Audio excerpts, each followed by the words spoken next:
여러분 안녕하십니까, 이동호입니다. 2월 5일입니다. 벌써 목요일 교회와 나라를 살리는 정광훈 TV 오후 방송을 시작하겠습니다. 매주 목요일은 아시는 바와 같이 그동안 뭐 한 달간 좀 안 보이셨지만, 한 달간 집에 좀 다녀서 안 보이시더만, 부여에 침투해서 나중에 우리 대한민국으로 전향한 부여간첩 김동식, 나중에 박사님입니다. 김동식 박사님을 모시고 우리 함께 여러 가지 얘기를 듣는 시간을 갖고 있습니다. 네, 오늘도 김동식 박사님 나오셨습니다. 안녕하십니까? 예, 안녕하십니까. 예, 반갑습니다. 예, 그리고 이 방의 주인이신 김학성 장로님 나오셨습니다. 예, 하여튼 뭐 박사 2명하고 민간인하고 아이, 방송하는데 꼭 거기서 그렇게 저보고 박사학위 없다고 말이지 참. 정말. 박사 아니셨어요? 방송 시작부터 지금 딱 길을 딱 죽이고 시작하네. 예. 저기 목사님 옥중선 12호 좀 올려봐 주세요. 읽고 찬양 한 곡 듣고 시작합시다.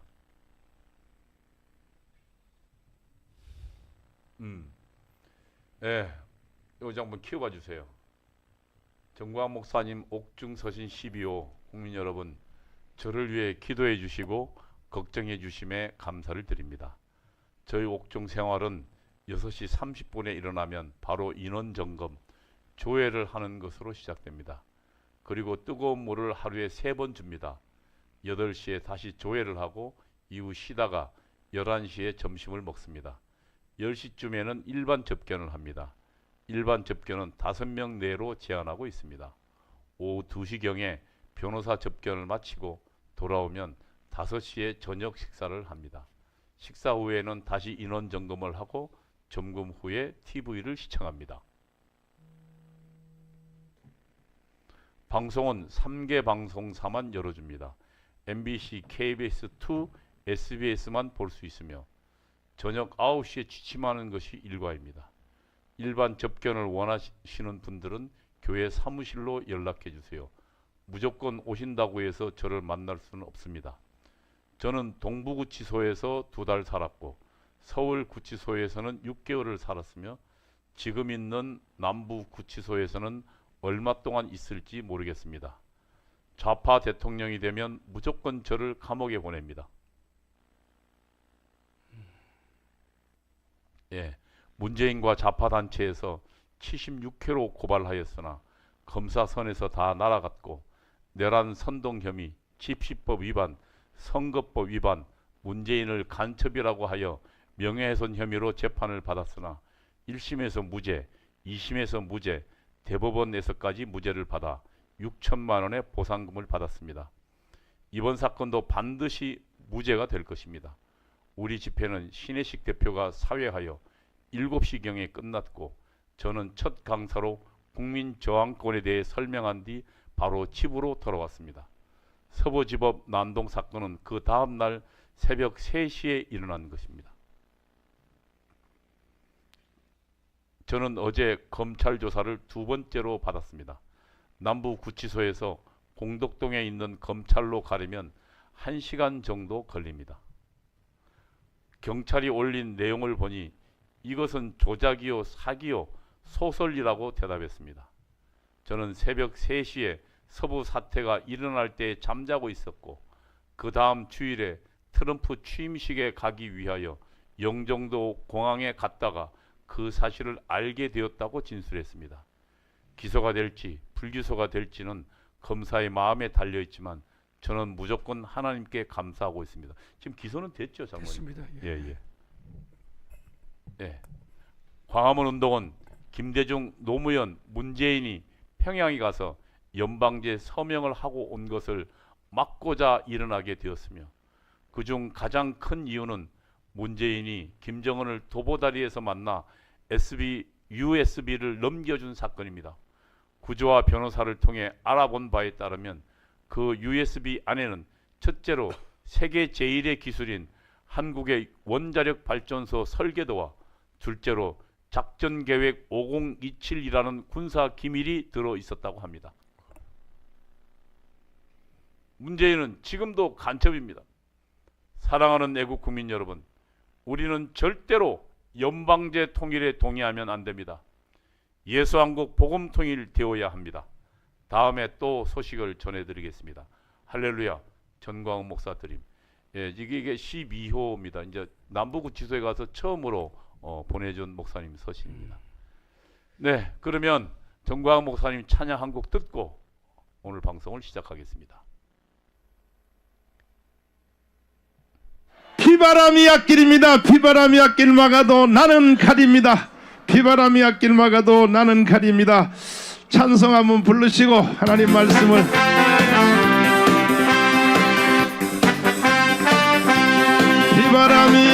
비바람이 앞길 막아도 나는 가리 주의 길 가리 눈보라가 앞길 가려 가리 주의 길 가리 이 길은 영광의 길, 이 길은 승리의 길. 나를 구원하신 주님이 십자가 지고 가신 길. 나는 가리라, 주의 길을 가리라. 주님 발자취 따라 나는 가리라, 나는 가리라. 주의 길을 가리라. 주님 발자취 따라 나는 가리라. 험한 파도 앞길 막아도 나는 가리 주의 길 가리 모진 바람 앞길 가려도 나는 가리 주의 길 가리 이 길은 고난의 길, 이 길은 생명의 길. 나를 구원하신 주님이 십자가 지고 가신 길. 나는 가리라, 주의 길을 가리라. 주님 발자취 따라 나는 가리라, 나는 가리라. 주의 길을 가리라. 주님 발자취 따라 나는 가리라. 다시 한번 비바람이 앞길 막아도 나는 가리 주의 길 가리 눈보라가 앞길 가려도 나는 가리 주의 길 가리 이 길은 영광의 길, 이 길은 아버지 나를 구원하신 주님이 십자가 지고 가신 길. 나는 가리라, 주의 길을 가리라. 주님 발자취 따라 나는 가리라, 나는 가리라. 아버지여 주의 길을 가리라. 주님 발자취 따라 나는 가리라. 험한 파도 앞길 막아도 나는 가리 주의 길 가리 모진 바람 앞길 가려도 나는 가리 주의 길 가리 이 길은 고난의 길, 이 길은 나를 구원하신 주님이 십자가 지고 가신 길. 나는 가리라, 주의 길을 가리라. 주님 발자취 따라 나는 가리라, 나는 가리라. 아버지여 주의 길을 가리라. 주님 발자취 따라 나는 가요, 나는 가리라.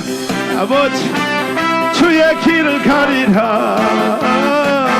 주님 발자취 따라 나는 가리라, 나는 가리라. 주의 길을 가리라. 주님 발자취 따라 나는 가리라. 아멘. 우리는 승리했습니다. 아멘. 예, 눈보라 속에서도 그래도 미소 지으면서 찬양 인도하는 정광훈 목사님, 참 보고 싶네요. 네. 예. 며칠 안 된, 지금 벌써 한 달 됐나요? 한 달 아니 안 됐죠? 예. 13일이면 한 달이죠. 그렇습니다. 장모님도 목사님 보고 싶죠. 그래서 저 화요일 날 예. 이제 면회를 신청해서 허락 받았는데요. 예. 저는 또 이 회개도 해야 되잖아. 그렇지. 목사님 이 젊을 때 설교가 너무 좋아서 예.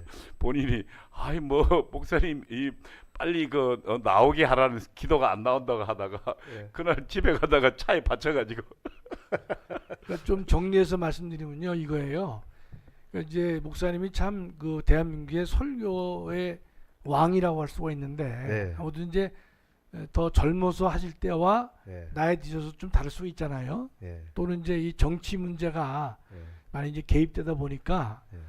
근데 목사님이 이제 그 이 구치소에 가 계시니까 그동안에 이제 설교하신 것 중에서 예. 그걸 정리해서 1시간 10분 동안 이렇게 설교 방송을 해주시는 거예요. 예. 그 많은 사람들이 다 저를 포함해서 수많은 사람들이 다 열렬히 열광하는 거예요. 그래서 이게 전광훈 목사님의 설교의 실체다. 예. 예? 하다 보니까 제가 이제 지지난 주에 주일날 교회에서 식사를 할 때 주변에 이제 형제 목사님들이 많이 계셨거든요. 예. 다 이제 친한 분들인데 제가 이제 농담을 잘하다 보니까 뭐라 그랬냐면 요새 설교 말씀이 너무 좋아서 석방 기도가 잘 안 나온다 이렇게 간단히 얘기를 했는데 같이 이제 웃었는데 그날 제가 집에 가다가 3시 반에 예. 교통사고가 났잖아요. 뒤에서 차가 받은 거예요. 뒤에서. 예. 근데 저는 그때 못 깨달았어요. 근데 이제 받치니까 처음에는 통원 치료를 했는데 네. 입원실이 안 나와서 그랬거든요. 그래서 이틀 지나서 입원을 했습니다. 네. 했는데 송파에 자생 병원이 규모가 큽니다. 예. 예.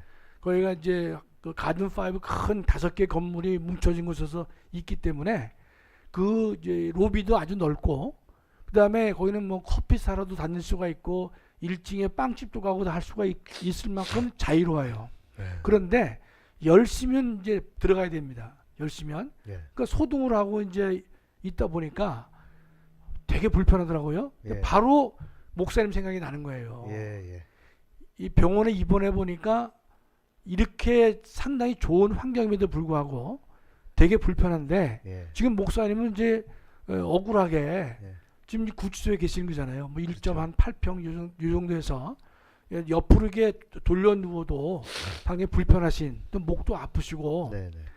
그래서 바로 그게 생각이 나는 거예요. 제가 주일날 떠든 얘기가 예. 그래서 이제 회개를 하고 와서 방송에서도 이제 제가 이제 잘못했다 말씀드렸고 또 우리 교우들도 네. 제가 짧은 회개 간증이지만 그거 갖다가 잘 깨달아서 우리가 이제 어려운 환경에 계시는 목사님 위해서는 무조건 우리가 기도를 해야 되는 것이지 예. 그렇게 가볍게 해서는 안 되겠다.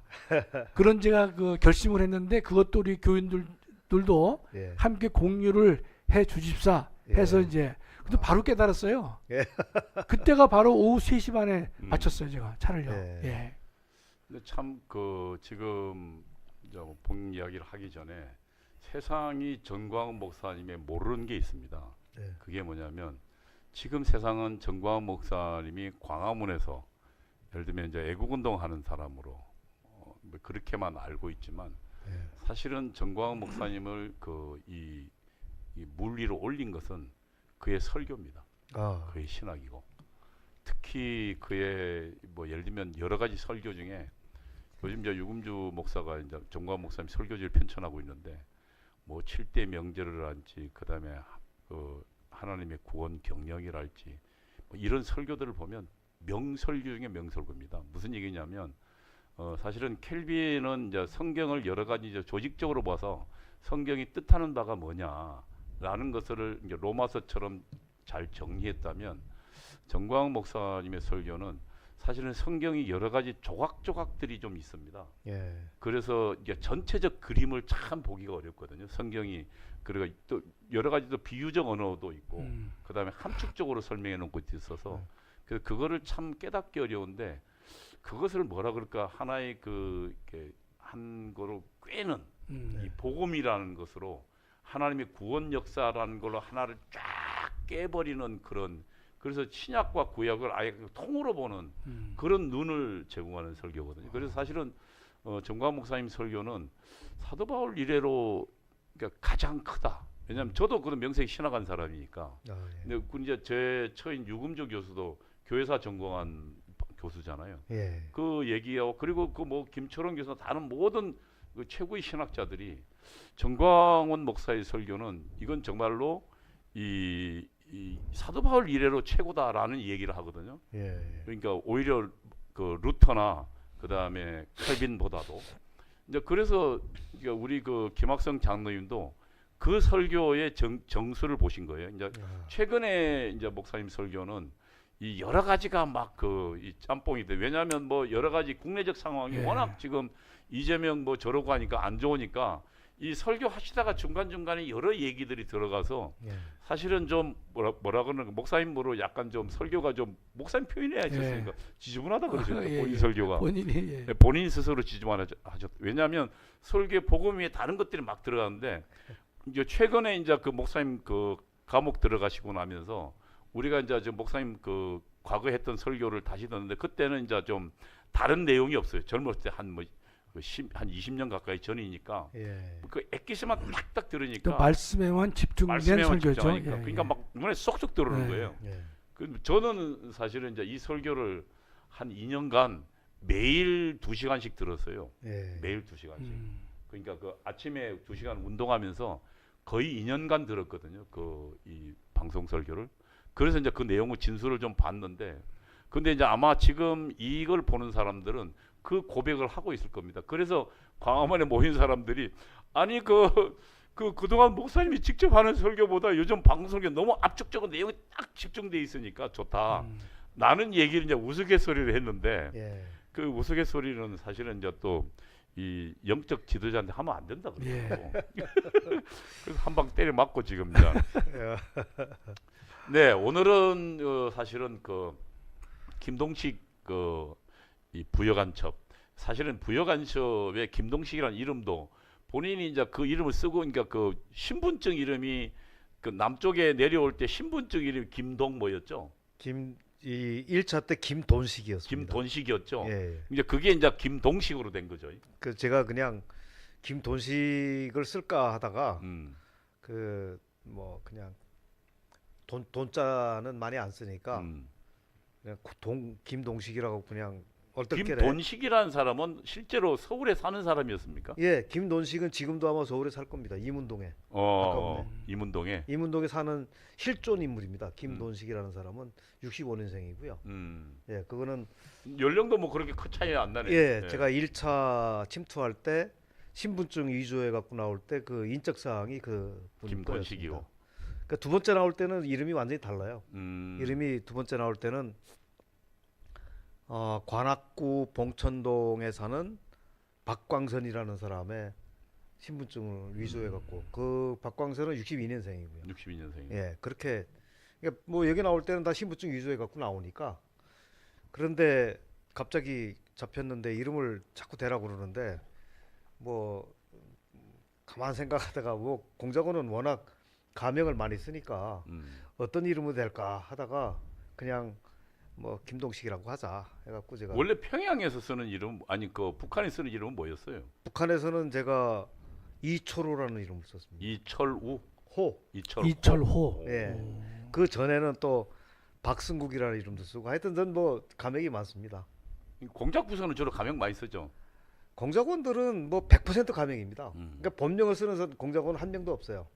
아예 공작원으로 첫 발을 들여놓을 때부터 가명을 지어줍니다. 그 공작부서에서 이제 조금 지나니까 가명을 다시 바꿔야 되는데 어떻게 바꿀까 물어는 보더라고요. 근데 맨 처음에는 뭐 제가 공작원이 뭔지도 모르고 뭐 가명이 어떤 건지도 모르고 어떻게 지어야 되는지도 모르니까 처음에는 가명을 아예 지어 갖고 나와서 부여를 해주더라고요. 근데 그것도 김동식이라는 이름이 제일 괜찮아요. 편해. 김돈식 하는 것보다는 발음이. 예, 본인도 돈식보다는 예. 예. 김동식이 좀 아니 근데 편해. 우리 장로님은 예. 이 실제로 이런 간첩을 만나본 적 없으시죠? 없어요. 그 전에 또 위에 교수 하실 때 예. 간첩 사건에 대해서 들으면 어떻게 생각하셨어요? 예, 솔직히 그 실감이 안 났죠? 실감이 안 났고 또 하나는 저게 저 진짜 그랬나? 조작이 아닐까? 조작이 아닐까? 봐요, 이렇다니까. 그런 아니 생각을 제가 일반적으로 이제 제가 그런 것 같아요. 30%는 저거 좀 조작이든지 과장이든지 이런 생각을 많이 했어요. 제가. 예, 왜냐면 저거 예컨대 저 뭐 정부가 좀 이렇게 어려운 상황에 닥치면 뭐 그런 게 있잖아요. 이렇게 뭐 다른 불필요한 사건을 터뜨리듯이. 국면을 전환하기 위해서. 예. 그래서 이 간첩 사건 나오면 깊은 관심이 없었고 한 30~40%는 좀 거의 좀 거짓이 섞였겠다. 뭐 요 정도. 그러니까 예를 들면 칼기 폭파 사건 때도 뭔가 아 그거는 제가 100% 믿었죠. 아, 믿었어요. 그 100% 믿죠, 그야. 어.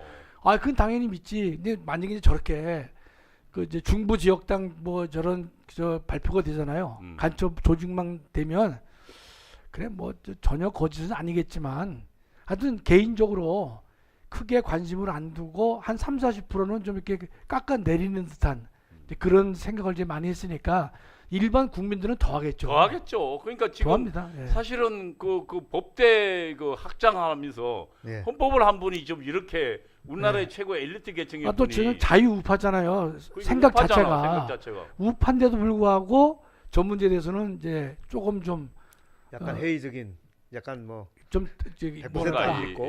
약간 과장과 좀 예, 여러 예, 가지가 예. 섞였다. 이게 사실은 우리 이제 그 김동식 선생이나 이게 저 같은 게 주사파 출신 뭐라고 이야기하면 약간 좀 그 뭔가 좀 그 이게 상황을 그 뭐라 그럴까 우파가 좀 이 코너에 몰리니까 하기 위해서 과장한다 이런 얘기들이 많이 있다고요. 예. 있을 수 있어요. 예. 예. 예, 그러면 우리 그러니까 북한에서 김돈식이라는 이름으로 왔네요. 네. 그러니까 거기 김돈식이라고 하는 이름으로 왔던 거는 1차 90년이고 일단 그러니까 그 이야기를 제가 여쭤보려고. 예. 그러면은 그때 1차 내려올 때 명확하게 임무가 뭐였습니까? 딱 두 가지였는데요. 크게 보면 네. 여러 가지가 있어요. 뭐 공작원들한테 공작원들이 여기 남한에 침투할 때 워낙 위험한 곳에 목숨을 내놓고 들어오기 때문에 북한 공작 지도부에서는 시키고 싶은 일이 많죠. 뭐 다 할 수는 없으니까 이제 크게 보면 기본 임무, 주 임무가 있고 아주 부차적인 임무가 있습니다. 그 주 임무는 뭐냐면 이선실이라고 하는 거물급 간첩을 접선해서 데리고 와라 평양까지. 그렇지, 정치국 후보위원이었던. 예. 그게 공작 용어로 얘기하면 접선 및 대동복귀. 대동복. 그다음에 두 번째는 이선실이 그 전에 포섭해 놨다고 하는 옛날에 제가 이름을 얘기했습니다만 김부겸을 넘겨받아서 그와 북한 공작 지도부와 연계 통신 연락을 할 수 있는 시스템을 구축해주고 노동당에 가입시키고 그 사람을 통해서 간첩망을 구축하도록 지도해주고 와라. 그러니까 이제 지금 김부겸, 그러니까 이선실은 북한에 김부겸을 내가 포섭해놨다고 보고한 거죠. 포섭해놨다고 보고했죠. 그래서 북한에서는 그 김부겸한테 공작 대우까지 내렸습니다. 김부겸의 공작 대우는 백암산이었습니다. 공작 대호라는 게 이게 암호 같은 거죠. 예, 그 사람의 이름을 계속 부르면 보안누설이 되니까 그 대호라는 게 대신 부르는 걸로. 이름입니다. 아, 대호. 아, 네, 대신 대호. 분다. 아. 네. 그래서 그때 당시에 이선실은 북악산, 그 김부겸은 백암산. 백암산. 그러니까 이게 임무가 어떻게 떨어지냐면 북악산이 포섭한 백암산을 넘겨받아서 북한과 공작 지도부와 연계 연락을 할 수 있는 통신 연락 시스템을 구축해주고 올 것. 이렇게 인적 사항은 알고 갔죠. 인적 사항은 뭐 백암산에 대해서는 그 아예 저희한테 그냥 파일이 옵니다. 파일이 와. 이선실 파일. 이선실도 제가 북한에서 파일을 다 봤습니다. 그다음에 김부겸 파일도 다 봤고요. 그리고 상당히 그다음에 정확한가요? 네? 많이 알아요? 아 근데 북한에서 알고 있는 거는 굉장히 제한적입니다. 그렇죠. 아무래도 왜냐하면 정보를 수집하는 능력이 지금은 걔네들이 해킹을 해가지고 뭘 좀 한다고 하지만 뭐 80년대 90년대에는 그런 게 없었잖아요. 그러다 보니까 주로 어떤 내용들이냐 하면 언론을 통해서 언론이 발표한 자료들 뭐 뉴스 자료나 아니면 인터뷰 자료나 아니면 그 사람이 글을 쓴 게 있다든지 뭐 취재한 게 있다든지 그러면 그런 것들을 엮어 놓은 겁니다. 쉽게 얘기하면 스크랩 해 놓은 자료 정도입니다. 그래도 그것만 잘 정리해도 그 예. 사람은 아는 데는 굉장히 상당 도움이 부분 그 뭐 굉장히 많습니다. 그다음에 이제 간첩망에서 보고한 자료들. 되죠. 근데 그런 것들은 출처는 없어요. 그래서 그런 것들이 이렇게 처리 아 간첩망에서 보고한 자료도 있네요. 예, 그게 이제 뭐 한두 페이지 정도는 있을 수 있는데 음. 어쨌든 그런 그 개인 파일이 있는데 그걸 갖다 주면 그거 가지고 이제 저희가 파악을 하고요. 그다음에 크게 두 번째는 뭐냐면 저게 지금 그 그림에 있지만 황인호를 비롯해서 이 대한민국 내에 운동권, 소위 운동권 인사들을 접촉을 해서 포섭을 해서 간첩망을 만들어라. 아 북한에서 이미 황인호를 알고 있었네. 아 당연히 알고 있었죠. 왜냐하면 저희한테 황인호 파일 다 갖다 줬습니다. 황인호 파일까지. 그다음에 제가 지난번에도 말씀드렸던 것처럼 서울대학교에 80년대 초반에 막스레닌주의당 건설 기도 사건이라고 그래서 김선태라고 있습니다. 그 양반의 인적 사항도 가져오고 그다음에 또 그 아 당시에 주사파만이 아니라 주사파만 그때는 주사파라는 게 없었잖아요. 없을 그 때죠. 90년 그 당시에는 그게 이제 확실하게 구분되지 않을 때니까 소위 이 대한민국 국내에서 운동권에 있는 사람들의 인적 사항은 이제 북한이 다 수집을 하니까 그 다음에 이제 또 누가 있었냐면 전노엽 그러니까 민주노총의 전신이죠. 전노엽의 그 당시에 부위원장을 했는데 이름이 잘 기억이 안 나는데 청계피복노조 위원장도 했고 청피노. 그러면 예. 우리나라 아주 주류인데. 예. 그래서 한 세네 명 정도의 인적 사항을 가져왔어요. 근데 그 사람들 접촉을 해서 포섭을 하는 게 두 번째 공작 두 번째. 임무였습니다. 그래서 그게 이제 저희가 수행해야 될 그러니까 이제 첫 번째는 이선실을 대동월복해라. 예. 두 번째는 이선실이 포섭해놨다고 이야기하는 네. 그러니까 김부겸. 그러니까 예. 그 뭡니까 도남산인가요? 뭐 하여튼 배감산. 배감산을 예, 글쎄요 접선해서 네. 그 간첩망을 만들어라. 예. 그 다음에 따로 네. 예를 들면 그 황인호 등을 예, 접촉해서 이선실과 관계없는 관계없이 네. 그 이제 별도로 부여받은 인물. 예. 그러니까 그 저희한테 얘기를 해주면서 뭐라고 그러냐면 이선실이 기존에 한 2년 전에 이선실을 데리러 갔는데 이선실이 해놓은 게 없다고 못 왔다. 북한으로 월북을 못 했는데 그래서 이선실한테 임무를 줬더니 뭘 해놨다고 한다. 그러니까 그 배감산을 포섭했다고 하니 가서 이선실을 도와서 그거를 이선실 공적으로 만들어주고 와라. 이선실 그다음에 공적으로 독립적으로 예, 또 안 온다 할 수 있으니까. 예, 독립적으로 너희가 황인호 등을 접촉해서 포섭해서 이거는 너의 임무다.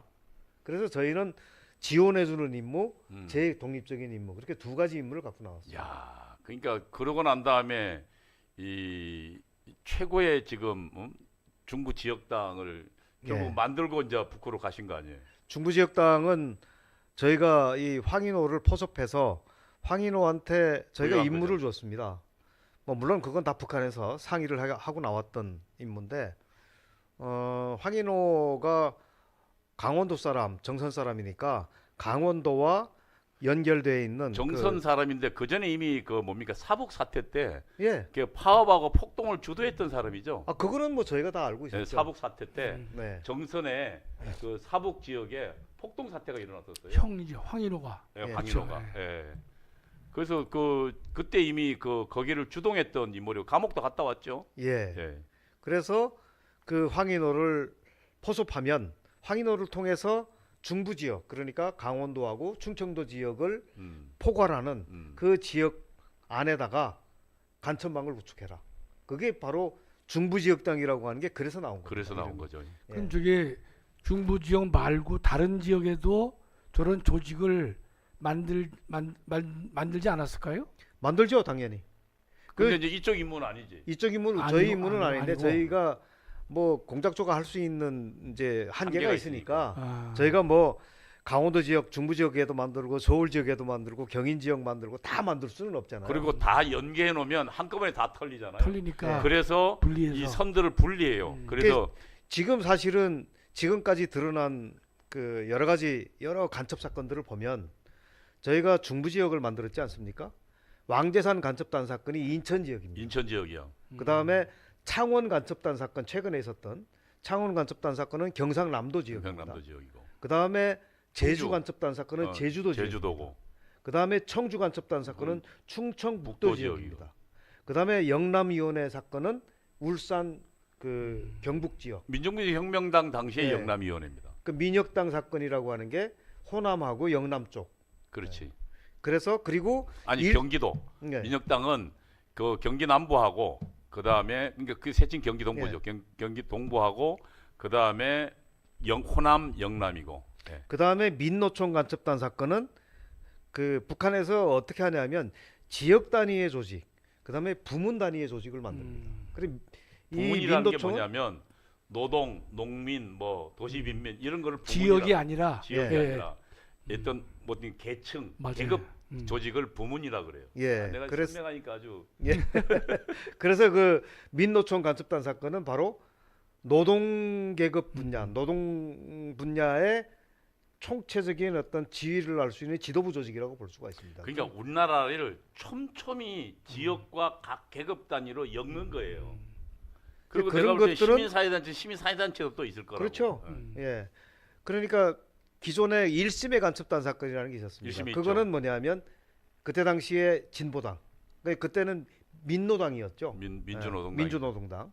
지금 현재는 이제 진보당으로 왔지만, 그러니까 각 지역과 분야의 계급계층별로 그 지도부 조직을 만들고, 그거는 북한에 있는 이 공작 지도부만 그거는 알고 있는 거예요. 그렇죠. 그렇겠죠. 전체적으로는. 저희는 한 개 파트씩만 이제 담당을 해서 하는 거고요. 근데 어쨌든 근데 지금 저게 중부 지역당이 아마 통역당으로 최대의 큰 간첩망이었을 거예요. 그죠? 그때 당시에 발표된 뭐 그 인원 이제 구속되거나 뭐 뭡니까 지명수배해서 하려고 했던 인원이 한 100여 명 정도 되니까. 현역원도 있었잖아요. 네? 이철우 같은 경우는. 이철우도 그 밑에 있었죠. 그러니까 제가 나중에 여기 살면서 보니까 그때 당시에 한참 이슈가 됐을 때 그때 신문에 나오는데 어떤 그 기자가 판결문을 입수해서 그 판결문 내용을 가지고 보도를 했더라고요. 근데 그 판결문에 뭐가 나오냐면 저 중부지역당에 그 대호가 있습니다. 그 간첩망의 대호가 있었거든요. 사람에 붙이는 대호가 그게 조직의 대호입니다. 아까 제가 김부겸한테 백암산이라고 하는 대호를 줬다고 그랬잖아요. 그러면 김부겸이 만드는 조직이 백암산 조직입니다. 백암산 조직. 여기에 지금 중부지역당 황인호한테 줬던 대호가 대둔산이었거든요. 대둔산. 대둔산. 그래서 황인호한테는 대둔산 11번을 줬습니다. 11번을 줬는데 그때 이철우 나오는 거 보니까 대둔산 800 몇 번이 나오더라고요. 근데 그거는 본인이 그거를 받지 않았으면 모르는 겁니다. 그러니까 그렇지. 본인이 받았으니까 검찰에 가서 그렇게 진술을 했을 거 아니에요. 그게 판결문에도 그렇게 올라왔고. 그래서 제가 그걸 보는 순간에 이철우는 황인호의 한 2단계가 낮은 애구나. 그러니까 뭐 황인호의 어떤 지적 수준이나 뭐 그 사람의 어떤 여러 가지 사회적 지위나 이런 걸 다 떠나서 간첩 조직 내에서는 황인호는 우리로 얘기하면 도급 정도 된다면 도당 책임자. 도지사급 정도 된다면 이철우는 면장 정도밖에 안 되는 거예요. 시군수도 안 되고 시장군수도 안 되고 면장 정도. 근데 이철우가요. 근데 그렇게 간단한 인물이 아닌 게 이철우가 당시 그 전대협 의장이었던 그 이인영의 네. 비서였다고. 그 간단치 않은 인물이에요. 저는 제가 북한에 그 당시에 있을 때였는데 뭐 그때 당시 이철우가 이름이 나왔는지도 모르겠고요. 왜냐하면 제가 북한에 있으면서 이 남쪽에서 발표한 그 자료들은 저희가 다 못 봤어요. 저는 그냥 노동신문에 나온 거 보고 깜짝 놀라서 그랬는데 뭐 나중에 보니까 뭐 이철우만 나오는 게 아니라 뭐 거기에 뭐 은재영이라든가 뭐 최 뭐 해가지고 상당히 이름이 많이 나오는데 저희는 그 사람들을 하나도 모릅니다. 왜냐하면 저희가 북한에 복귀를 해서 그때 당시에는 황인호라고 하는 사람 한 사람만 포섭을 해가지고 임무를 줬기 때문에 그에 대해서만 저희가 그 결과 보고서를 작성해서 제시를 하면 나머지는 황인호가 하는 거죠. 나머지는 황희도가 하고 그 나머지 황인호의 어떤 활동이라든지 이런 것들을 컨트롤하는 거는 근데 현지 입당권은 누가 갖고 있는 겁니까? 황인호가 하고 있죠. 황인호한테 줬으니까. 여기서 그러니까 가지고 왔다가 가지고 왔다 왜냐 원래는 그거는 그 간첩이라는 게요 아무나 되는 게 아닙니다. 또 노동당 가입하는 거는 어렵거든요. 최고의 네. 그 권위를 보통 장관급이 하죠. 예, 예. 근데 이제 여기에 그 가지고 오면서 현지 입당권을 갖고 내려오는 거잖아. 가지고 내려오고 저희가 포섭해서 지하당 조직을 그런 어떤 총책을 하나 이렇게 앉혀 놓으면 그 사람한테 입당권을 주는 겁니다. 아 황인호한테. 예, 예.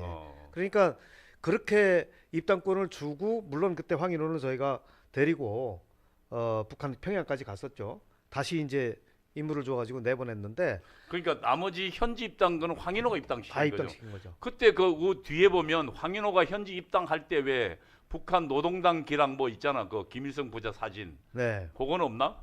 그것도 한번 띄워봐요. 그거 잠깐만. 거기 보면 이 현지 입당권이라는 말씀이네. 현지 입당권. 현지 입당 이거 말고 황인호가 그 중구 지역당 사건 때 그 입당식 할 때 그 뭐야 그 이 나중에 그 사건 발표 때 나온 자료인데 입당식 할 때 그 김일성 김정일 부자 사진하고 그다음에 조선 노동당기를 걸고 충성 맹세를 했던 게 있거든. 그 나중에 한번 찾아보시고 그러면은 저기를 그러면은 이제 저 황인호를 어쨌든 지금 그 두 가지 문제 하나는 이선실 대동월북하고 그 다음에 황인호 왜냐하면 제가 관심 있는 건 지금 조선노동 중부지역당 사건이 엄청난 사건이었거든요. 당시에 그러니까 우리 한국의 이 특히 이 경상북도하고 아니 그 강원도 하여튼 이쪽 모든 몽땅 그 좌파들은 몽땅 망라한 거였으니까 그러면은 이 저를 접선하려면 뭔가 그 연락도 알고 와야 될 거 아니에요. 연락을 어떻게 알았어요? 아니 황인호에 대한 거는 그냥 인적사항하고 뭐 기본적인 것만 알고 왔죠. 근데 그 나머지 그 사람의 소재라든지 그 물색을 해서 접촉을 하든지 하는 거는 현지에 파견된 공작조의 재량입니다. 그 능력이 또 무슨 수를 쓰든지 하여튼 찾아내서 만나는 게 저희의 임무이기 때문에 저희는 이제 처음부터 와서 주로 그때 당시에는 운동권 단체들을 통해서 접근을 하려고 했고요. 근데 다행히 이선실한테 얘기를 했더니 이선실이 황인호의 그 모친을 알고 있더라고요. 민가협을 통해서. 민가협은 게 민주운동 가족협의회를 해가지고 감옥 그 국가보안법 사건으로 감옥에 들어갔던 사람들의 엄마들이 만든 조직이었어요. 그 김민석 엄마도 유명했어요. 뭐 다 들어가셨죠. 그때 당시에 전대협 관련 그 다음에 그 미 문화원 정보 사건 관련 그 구속된 가족들은 다 들어가 있었으니까. 국가보안법 사건으로 그 구속된 가족들은 다 들어가 있었어요. 어쨌든 그렇게 해서 저희는 황인호만 포섭을 하고 가서 보고를 하고 그것으로 저희는 손을 뗍니다. 공작원들은. 그 다음부터는 그 공작 지도부가 다 컨트롤하는데. 북한의 실제로 이제 지도부가 컨트롤하는. 그러면 예컨대 그 일만 하고 올라가셨으면 그 다음부터는 개점 휴업이에요? 저희는 이제 가서 재무장을 하는 재교육 받고 다시 받고 훈련하고 그다음에 다시 이제 명령을 받아서 내려오신 거예요? 그렇죠. 그건 그 후고. 그 후에 또 다른 임무를 갖고 내려오는 거예요. 그러니까 그러면 그게 90년도 2월 달에 내려오셨잖아요.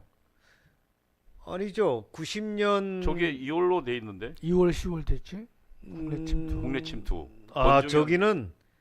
저기는 사실은 그 안기부가 발표한 자료인데 저걸 안기부는 뭐 정확하게 발표는 못하죠. 왜냐하면 저희가 황인호한테 나 언제 들어왔어 이 얘기를 안 해주니까요. 저희가 90년 5월달에 들어왔습니다. 5월달에. 5월달에 5월 26일 날 아마 제주도 들어왔죠. 제주도로 침투를 했죠. 들어가는 거는 제주도 들어와서 이 뭡니까 그 공해상에서 이제 그 모선에서 네. 작은 배로 다시 갈아타고 네, 반잠수정으로. 반잠수정 그래가지고 한 1, 2km 앞에서 이제 예. 헤엄쳐서 들어오나요? 스킨스쿠버. 스킨스쿠버로. 예.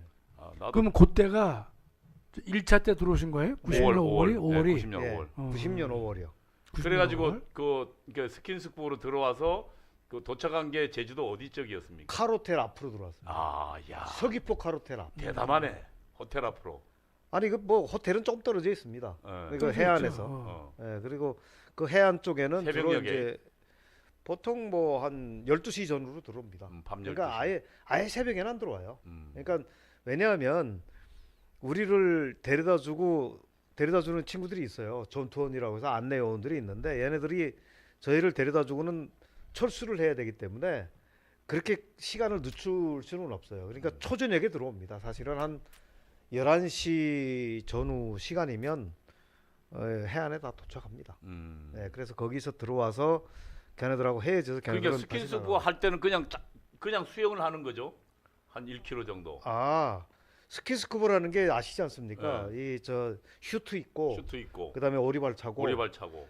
근데 그 북한이 어떤 걸 개발했냐면 수중 스쿠터를 개발을 했어요. 아, 그러면 그게 끌어주는. 수중 추진기. 어. 그래서 그거를 올라타면 음. 한 5명이 매달려도 상당히 속도를 빠르게 갑니다. 물속으로. 어. 그 저기 그건 그 배터리로 가는 건데 소리도 안 나고요. 그래서 그거를 타면 그러니까 한 전부 이건 하고. 네, 1km 전방에서 한 여기 들어오는 거 한 10분 정도면 들어올 수가 있어요. 그럼 그렇게 내려다 놓고 이제 그거는 끌고 가겠네 다시. 그거는 숨겨놨다가 그걸 이제 해안가에다 숨겨놓고 해안에서 상륙을 해서 음. 한 100m 정도까지는 저희를 데리고 들어와요. 음. 들어와서 자, 우리 여기까지 당신들 데려다 주고 우리 갈 겁니다. 음. 그러면 이제 저희가 입고 들어왔던 거 있잖아요. 음. 슈트를 다 벗어가지고 얘네들한테 줍니다. 아. 오리발이랑 다 그 그렇지. 수중 스쿠터 그 앞에다가 감춰놓고 증거물 없애야 되니까. 예. 어. 그리고 저희가 다 벗어서 주면 걔네들이 그걸 배낭에다 다 넣어가지고 나가면서 저희 오리발도 수거하고 그다음에 수중 스쿠터는 다시 타고 나가고. 그래서 저희가 들어온 흔적은 싹 다. 그럼 그때 그 옷도 줘야 될 거 아니에요.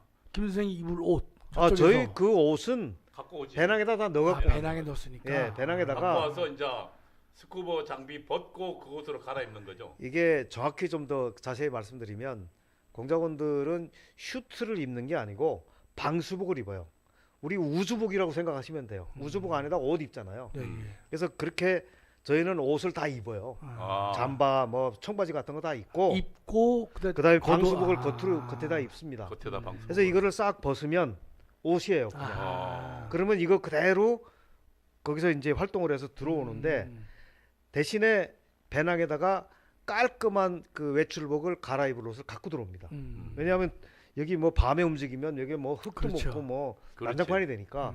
그리고 이 옷은 배를 타고 한 3박 4일 동안 내려오는데 계속 그 옷을 입고 내려와요. 그래서 여기 그렇죠. 기름도 아. 뭐 기름 냄새도 배고 해서 이거 옷이 참 지저분해요. 예, 예. 근데 어쩔 수 없이 이거는 침투할 때 이 옷을 입고 들어오고 대신에 이제 그 산에서 하산에서 내려갈 때는 깔끔한 옷으로 갈아입고 가는 거죠. 그러면 한 밤 11시 12시쯤 이제 카로텔 앞에 도착했네요. 아니죠. 카로텔 그렇죠. 맞은편에 도착한 거는 한 11시 12시쯤인데 네. 거기서부터 카로텔 있는 데까지 어. 이제 이동을 해야 됩니다. 이동해야죠. 예, 이동을 해야 되는데 그 이동하는 거리가 한 2km 정도, 3km 정도 돼요. 그럼 뭐 한 예, 야간에. 한 시간 가까이 걸리겠네. 그런데 이게 북한에서도 뭐 아무리 연구를 하더라도 현장에 와서 보고 간 것만큼은 안 되지 않습니까? 이게 북한에서 중요한 거는 그런데 또 저희 전에 한 70년대까지는 제주도로 들어왔던 것 같아요. 근데 그 후에는 제주도로 들어왔던 놈이 없는 거예요. 이 전에 왔던 경험자가 없어서 제주도가 과연 어떤지를 구체적인 정보 자료가 없더라고요. 그러니까 저희는 그냥 관광 자료나 그 다음에 군사 지도 이런 것들 보고 했는데 그래서 어떻게 했냐면 해안가에 들어가면 카로텔까지는 그냥 산중토로 가겠다. 산속으로. 그렇게 해가지고 거기에다가 지도에다가 연필로 다 빡 그어가지고 이제 우리 일로 가겠다. 그리고 와서 실제로 가려고 딱 산에 들어가니까 도저히 못 가겠는 거예요. 그렇죠. 숲이 너무 우거져가지고 어. 대한민국 숲이 우거졌다는 걸 그때 처음 알았어요. 뭐 와본 적이 없으니까. 북한하고 완전히 다르지. 북한은 완전 민둥산이거든요. 민둥산이지. 그러니까 북한은 어디 다닐 때 걸릴 게 하나도 없어요. 산중턱으로 가도 안 걸립니다. 그런데 여기는 와가지고 딱 가려고 하다 보니까 다 걸리는 거예요. 그래서 그리고 또 중요한 거는 그 귤밭을 넘어가는데 그 귤밭과 귤밭 사이에 그 방풍림이 있지 않습니까? 그 나무 심고 돌담을 이렇게 쏴놨는데 그거 넘어가는 데만 한 15분 걸리더라고요. 어. 너무 이게 높고 험하고 하니까 예. 이거 뚫고 가는 게 야 이러다가는 밤새도록 뭐 1km도 못 가겠다. 그래가지고 제가 그 당시에 같이 나왔던 조장한테 얘기를 했죠. 어차피 이 행동하는 것들은 제가 젊었으니까 앞에서 지금 다 이 조장을 지금 모시고 가야 되는데 끌고 당시 가야 온 되는데. 권중현 씨는 50대고 네. 여기는 이제 당시 그때는 20대 중반. 20대 중반. 야, 펄펄 날 때네. 그래서 제가 얘기를 했습니다. 조장한테 도저히 안 되겠다. 그럼 어떻게 하면 좋냐? 도로 따라갑시다. 그랬더니 야, 그 도로 따라가도 되냐? 그래서 하여튼 제가 앞서서 갈 테니까 제가 하는 대로만 따라하면 됩니다. 그러니까 그때 당시 50세니까 그럼 네가 알아서 해라. 무기는 어떻게 하고요? 무기는 이제 다 여기다가 끼우고, 다 끼우고. 어. 네, 권총 음. 끼우고. 그 다음에 그 당시에 저희가 적외선 야시 장비를 갖고 왔었어요. 어. 왜냐하면 깜깜할 때 그거를 보면은 육안으로 보는 것보다는 멀리까지 볼 수 있으니까. 그런데 제주도가 얼마나 화나는지 그 서귀포가 항에서 나오는 불빛 때문에 이거 보름달보다 더 화나더라고요. 그렇죠. 화내요. 예. 그러니까 저 처음으로 그걸 보고 야, 이 야시 장비 필요 없다. 그냥 배낭에다 다시 쑤셔놓고 맨 눈으로 그냥 도로를 따라서 오다가 만약에 그때 당시가 뭐 새벽 1시, 2시 때 그때 다니는 차가 뭐 조그만 트럭 아니면 택시밖에 없어요. 가끔씩 한 대씩. 저쪽에서 불빛 보이면 바로 그냥 그 도로 옆에 또랑에 그냥 튀어들어가서 그냥 그렇지. 엎드려 있고 지나가면 또 가고 그렇게 해가지고 도로를 통해서 도로 따라서 카르텔 근처까지 온 거예요. 그게 한 3시까지 온 것 같아요. 새벽 3시까지. 예, 예. 천천히 왔으니까. 네, 그러고는 저희가 이제 뭐 급하게 그러면 올 필요 없으니까. 새벽 3시에 도착해서 어떻게 했나? 와가지고 한 1시간 정도 좀 쉬고. 눈 좀 감고 좀 쉬고 어. 한 4시쯤에 일어나가지고 저희가 이제 입고 온 옷이 있지 않습니까? 또 갈아입을 옷도 있고 이거를 이제 갈아입습니다. 갈아입고 그럼 이 갈아입은 옷을 어디다 버릴 수가 없잖아요. 이건 근거가 흔적이 네, 되기 때문에 그래서 그거를 땅을 파고 그렇지. 보통 다 땅에다 묻고. 묻혀서. 어. 그다음에 들어올 때 옷만 갖고 들어오는 게 아니고 앞에서 말씀했듯이 무기, 무기. 권총만 갖고 들어오는 게 아니라 수리탄도 갖고 들어옵니다. 어. 그다음에 무전기, 그다음에 공작금. 음. 이게 가장 중요한 공작 장비들인데 이런 것들은 처음부터 막 가지고 막 왔다 갔다 할 수는 없어요. 위험하니까. 그래서 그런 것들은 일단 묻어 놓습니다. 그 자리에다가. 그래서 옷 묻는 데다가 같이 묻을 수도 있고요. 그러면 따로따로 묻을 수도 있어요. 왜냐하면 이게 팠다 뭐 묻었다 하는 게 쉽지는 않아요. 그래서 대체로는 같이 묻어요. 그래서 같이 묻고 그다음에 이제 그렇지. 뭐 얘 야삽을 갖고 오진 않았을 테니까. 야사 갖고 옵니다. 야삽도 갖고 와요?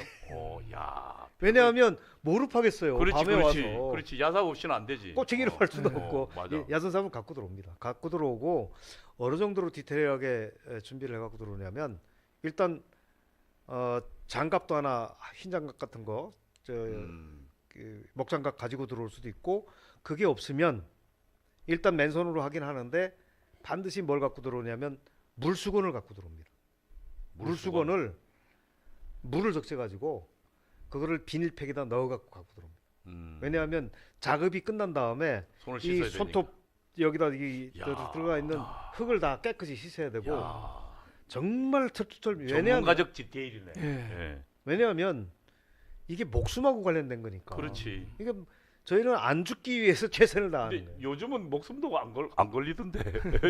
요즘 간접들은 편하겠어요. 진짜. 그래서 근데 어쨌든 그래서 예. 들어와서 그렇게 당시는 간접들이 잡히면 대부분 사형이었죠. 그렇죠. 예. 예. 그리고 총격전에 죽거나 아니면은 잡혀도 전향하지 않으면 사형이지. 전향을 하더라도 나중에 사형했다고 보더라고요. 그리고 또 전향할 수가 없는 게 집에 가족들이 있으니까. 그렇지. 네, 네. 예, 그다음 계속 예. 그래서 들어와서 묻어놓고 새벽 4시, 5시 이때 다 묻고 그다음에 갈아입고 딱 스탠바이 하고 있다가 한 6시 반쯤에 날이 슬슬 밝기 시작하니까 거기에서 이제 도로에 딱 나서가지고 걸어서 정방폭포까지 왔습니다. 정방폭포. 예. 거기가 아주 관광지잖아요. 그렇지. 그런 것들은 이미 다 북한에 있을 때 관광 자료를 보고 다 파악했던 겁니다. 그러니까 사람들이 많이 유동하는 대로 이제 가는 거죠. 그렇죠. 그 사람들의 이동이 시작되면 그 시간에 그 사람들 이동에 맞추어서 산에서 관광객 내려와서 유장하는 거지. 관광객으로 해서 예. 그다음에 거기 정방폭포 오면은 뭐 이미 끝난 거예요. 그렇지. 예, 거기서 이제 뭐 폭포도 구경하고 그다음에 이제 아침에 배가 고프니까 아침을 먹어야 되겠다. 그래서 거기서 이제 좀 처음으로 이제 남한 돈 사용하고 그렇죠. 뭔가 이제 그 남한 사람하고 대화를 대화를 하는 네. 거지. 근데 과거에 이제 그 적과 교육할 때 했던 게 이제 실제로 하는 거네. 그렇죠. 예. 그러니까 이게 제가 뭐 그때 당시는 이게 긴장한 건지도 몰랐는데 나중에 지나고 보니까 그 바짝 긴장했던 것 같아요. 왜냐하면 했겠지. 택시를 타야 되는데 갑자기 저 택시 기사가 내 말을 못 알아보면 어떡하지? 그 생각이 나는 거예요. 그렇겠죠. 예. 아니 왜냐하면 분명히 한국말을 배우고 왔는데 이 처음에는 그 밤에 이렇게 보니까 야자수도 있고 이게 남방에 왔나 제주도에 야자수 있다는 얘기는 들었지만 실제 딱 보니까 이게 다른 나라 같잖아요. 그렇지. 추운 지방에 그렇지. 살다가. 네. 그래서 그 전에 저희가 마카오를 갔다 왔어요. 그래서 마카오에 가서 야자수를 본 기억이 있어서 이거 마카오가 참 비슷하다. 그랬는데 이 이국적인 풍경. 그런데 또 보니까 이정표는 또 한글로 돼 있어요. 네. 그래서 하여튼 좀 헷갈리긴 하지만 어쨌든 그럼에도 불구하고 내 말을 과연 알아먹겠는지 그게 참 걱정이 되더라고요. 그 도둑이 제발 저래서 그런 거예요. 그러니까 훈련 다 해왔죠. 아이, 떨리겠지. 예. 그런데 떨리죠. 제일 그 좀 뭐라 그럴까요? 좀 적응이 안 됐던 건 뭐냐면 가는 데마다 간첩 신고 112 그렇지. 써놨는데 야, 그거 보면 진짜 간첩 뜨끔했겠네. 나 신고하라는 건데 진짜 간첩이니까. 아니 그런데 그래서 맨 처음 접촉이 이제 배고프니까 뭘 먹어야 될 거 아니에요. 맨 처음 접촉한 사람은 택시 기사입니다. 택시를 타서 밥 먹은 게 아니고.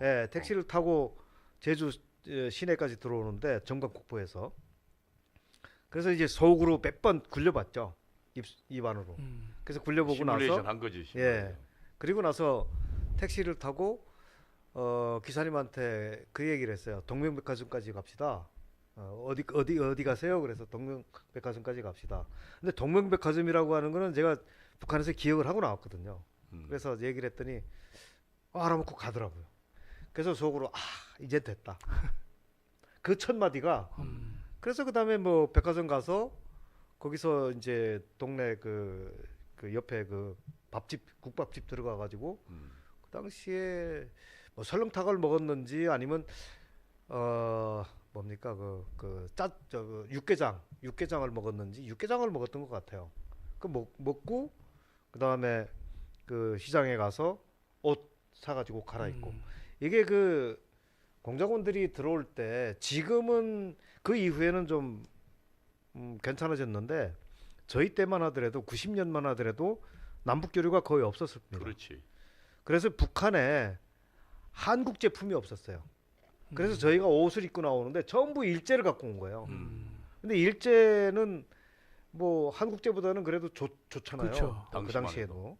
근데 좋긴 한데 그건 한국제는 아니잖아요. 네. 한국 사람들이 입는 건 아니니까 저희가 굉장히 좀 신경이 쓰여서 제일 먼저 했던 거는 뭐냐면 빨리 한국제로 갈아입어야 되겠다.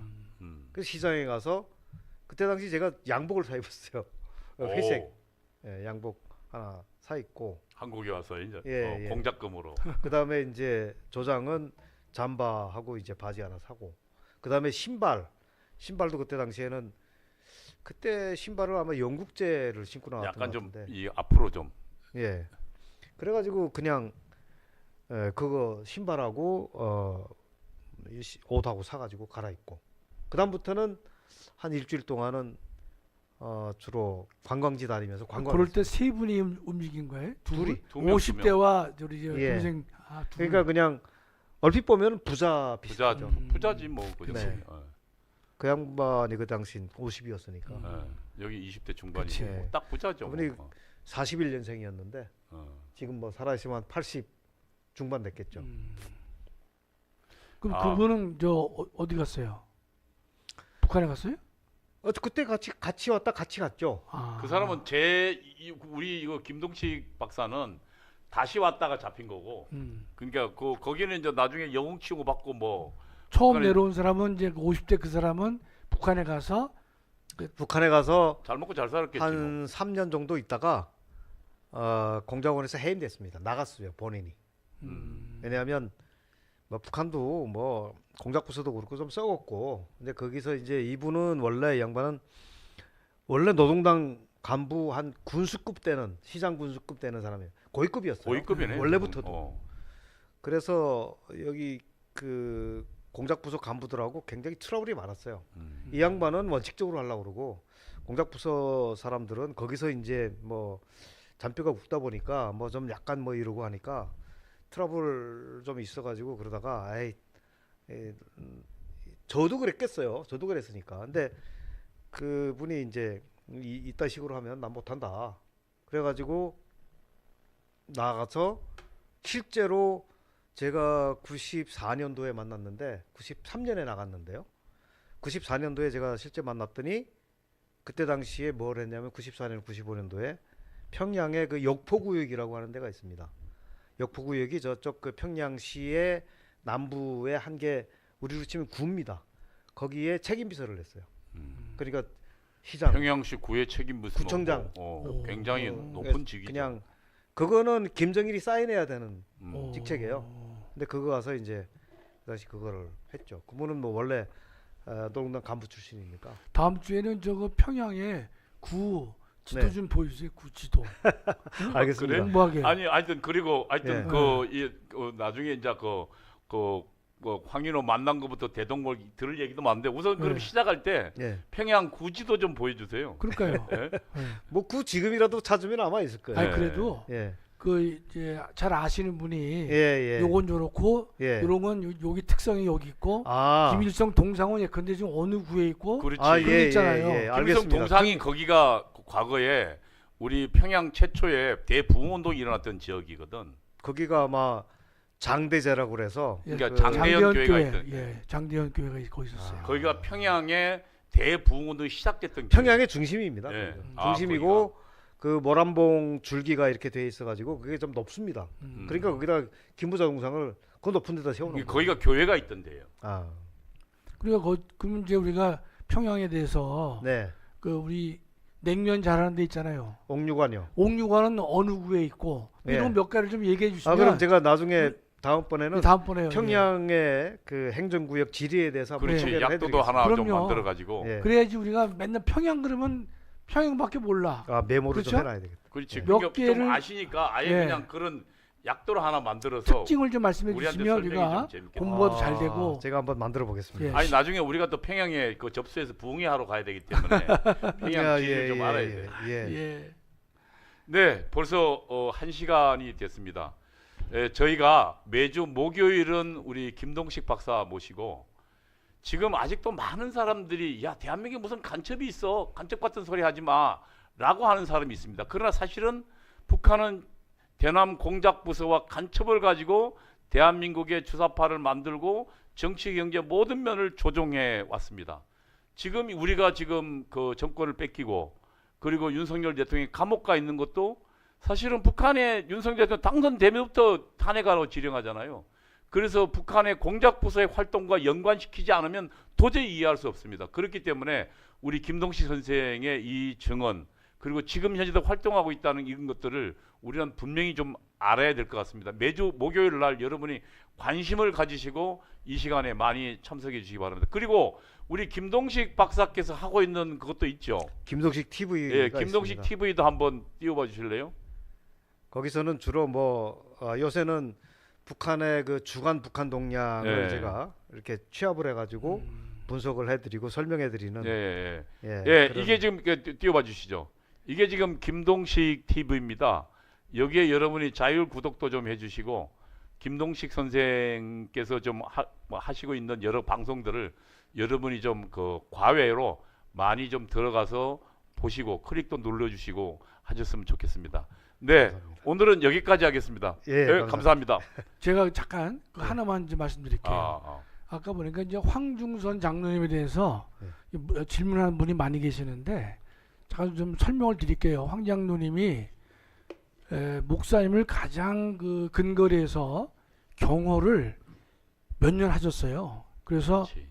건강이 상당히 지금 안 좋으십니다.